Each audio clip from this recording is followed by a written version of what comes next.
કૃપાળુદેવ તો ઘણું લખી નાખ્યું છે, વાત સમજાય. ત્યાં આયા હતા ને ભાઈ એક જણ, ત્યાં ઇલોરા, કૃપાળુદેવ નો ભક્ત શું કે છે, તું દર્શન કર્યા હતા? મેં કહ્યું ભાઈ એટલું કહ્યું. મેં કહ્યું એક વાક્ય સમજજો, કહ્યું કે રોકે જીવ સ્વચ્છંદ તો પામે અવશ્ય મોક્ષ. એટલે માણસ બહુ જાગૃતિ વાળો હતો ને, તો કે આટલું વાક્ય પકડી લઈને આગળ ચાલી જાય કે છે, બીજું વાક્ય નહીં પકડું કે છે. તો કારણ સ્વચ્છંદ રોકાયો જ નથી, આજ્ઞાધીન રહી શક્યો નથી અને સ્વચ્છંદ રોકાયો નથી. આજ્ઞાધીન રહેવા પ્રયત્ન કરે છે પણ તે અમુક કાળ સુધી રહી શકે, બાકી બધી રીતે ન રહી શકે. આપણા બધા સાધુ આચાર્યોની ઈચ્છા એવી છે કે અમારે ભાવિની આજ્ઞામાં જ રહેવું છે. રહેવાનો ભયંકર જબરદસ્ત પ્રયત્ન છે, રહેવાનો પ્રયત્ન જબરદસ્ત. કારણ કે જોડે જોડે જ્ઞાન જોઈએ, ઉપયોગ રાખવા માટે જ્ઞાનની જરૂર છે. તો એમને તાળું વાંચી દીધું કે મોક્ષ છે નહીં આ કાળમાં. તો સારું થયું કૃપાળુદેવે કહ્યું કે ભાઈ એવું કશું છે નહીં, એક અવતારી છે, બાકી બીજું બધું છે જ. શું છે કીધું છે? સ્વચ્છંદ સંબંધી આખો વચનામત શ્રીમદજીએ પ્રકાશ્યું છે. હા, શ્રીમદજીએ સ્વચ્છંદ અને પ્રતિબંધ સંબંધી આખો વચનામત મૂક્યો છે. સ્વચ્છંદ કે સ્વચ્છંદ નો જ્યાં સુધી નિરોધ ન થાય ત્યાં સુધી જીવ માર્ગની સન્મુખ થઈ ન શકે. માર્ગની સન્મુખ ના થઈ શકે, માર્ગની સન્મુખ ના થઈ શકે જીવ. હા, વિમુખ થયો ત્યાં સુધી માર્ગ નો વિમુખ કહેવાય. સ્વતંત્ર વિમુક્ત જ છે. અને શ્રીમદજીએ તો ભાર પ્રત્યેક શબ્દમાં અને પ્રત્યેક પત્રમાં ગુંટાવ્યું છે કે જ્યાં સુધી જીવ સ્વચ્છંદ થી મુક્ત ન થાય ત્યાં સુધી. હવે સ્વચ્છંદ નું સ્વરૂપ સમજવું ઘટે, કારણ કે એનું સૂક્ષ્મ સ્વરૂપ ઘણું છે. સ્વચ્છંદ નું સ્વરૂપ સમજવું ઘટે, એનું સૂક્ષ્મ સ્વરૂપ ઘણું છે. આપ સમજાવો દાદા. એનું સૂક્ષ્મ સ્વરૂપમાં તો એવું છે કે કહો તો જ્ઞાની પુરુષ એને મળેલા હોવા જોઈએ. જ્ઞાની પુરુષ ના મળેલા હોય તો જ્ઞાની પુરુષ ના આજ્ઞામાં રહેવાનો નિશ્ચય છે જેનો. શું હવે આજ્ઞા એ પોતાના દાપણે કરીને પણ છતાં એ આજ્ઞામાં એનો પોતાનો ભાવ તો એવો જ છે જ.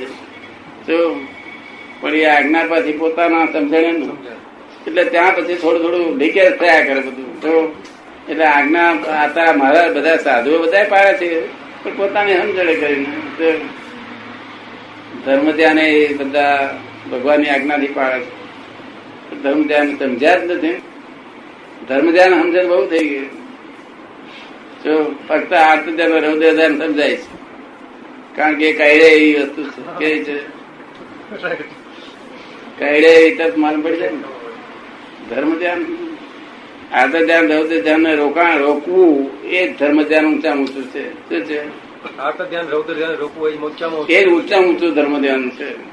ઊંચામાં ઊંચું ટોપમોસ્ટ ધર્મ ધ્યાન તો આર્ત ધ્યાન રૌદ્ર ધ્યાન ને અટકાવવું. એનું સ્વરૂપ ને બદલવું, રૌદ્ર ધ્યાન સ્વરૂપ ને બદલવાનો પ્રયત્ન કર્યો, બદલવું એ જ ઊંચામાં ઊંચું ધર્મ ધ્યાન છે. જ્યાં રૌદ્ર ધ્યાન થાય છે ત્યાં જ રૌદ્ર ધ્યાન નથી થતું, એ ધર્મ ધ્યાન. અત્યારે ગજુ કપે રૌદ્ર ધ્યાન નો પ્રસંગ ઉભો થયો કે ત્યાં આગળ તરત જ એને વિચાર આવે કે ભગવાનની શું આજ્ઞા છે કે મારા કર્મના ઉદય આ માણસ નિમિત્ત છે અને કાપે છે, માટે મારા કર્મનો ઉદય મારો છે, આટલી જ ભગવાનની આજ્ઞા છે. જો આટલી જો યાદ એને રે જાગૃતિ તો છે તે આ બને. અને ત્યાં આગળ એ ઉદય કર્મ છે તે શાનો હતો? કે રૌદ્ર ધ્યાન નો. ફળ શું મળ્યું? જબરજસ્ત ધર્મ ધ્યાન મળ્યું. શું? બાકી ભગવાનના દર્શન વર્ષને કરે એ બધા ધર્મ ધ્યાન તો ઠીક. ધર્મ ધ્યાન તો આવું કે રૌદ્ર ધ્યાન ને આર્ત ધ્યાન અટકાવે એના જેવું ધર્મ ધ્યાન નથી કોઈ. શું કહ્યું? એટલે જાગૃતિ કેટલી જોઈએ. અત્યારે મહારાજ ને પૂછ્યું, મહારાજ કહે જાગૃતિ નથી. મહારાજ ને મને સાચે આજુ કહી દે છે બિચારા. ખોટા નથી મહારાજ, ખોટા નથી મહારાજ નું સહેજે દોષ નથી. એ ચક્કરમાં કાળ ચક્કરમાં ભેળેલા રોગ છે અને કોઈ જ્ઞાન રહ્યું નથી. જ્ઞાન રહ્યું નથી.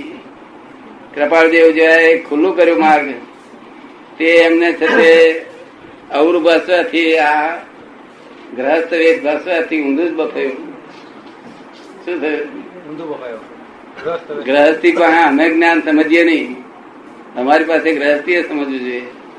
શું ભગવાન શું કહેવા માંગે છે કે જ્ઞાનમાં ગ્રહસ્થી ને ત્યાગી નો કઈ લેવા દેવા નથી, જાતિ વેશ નો ભેદ નહીં. શું કહ્યું?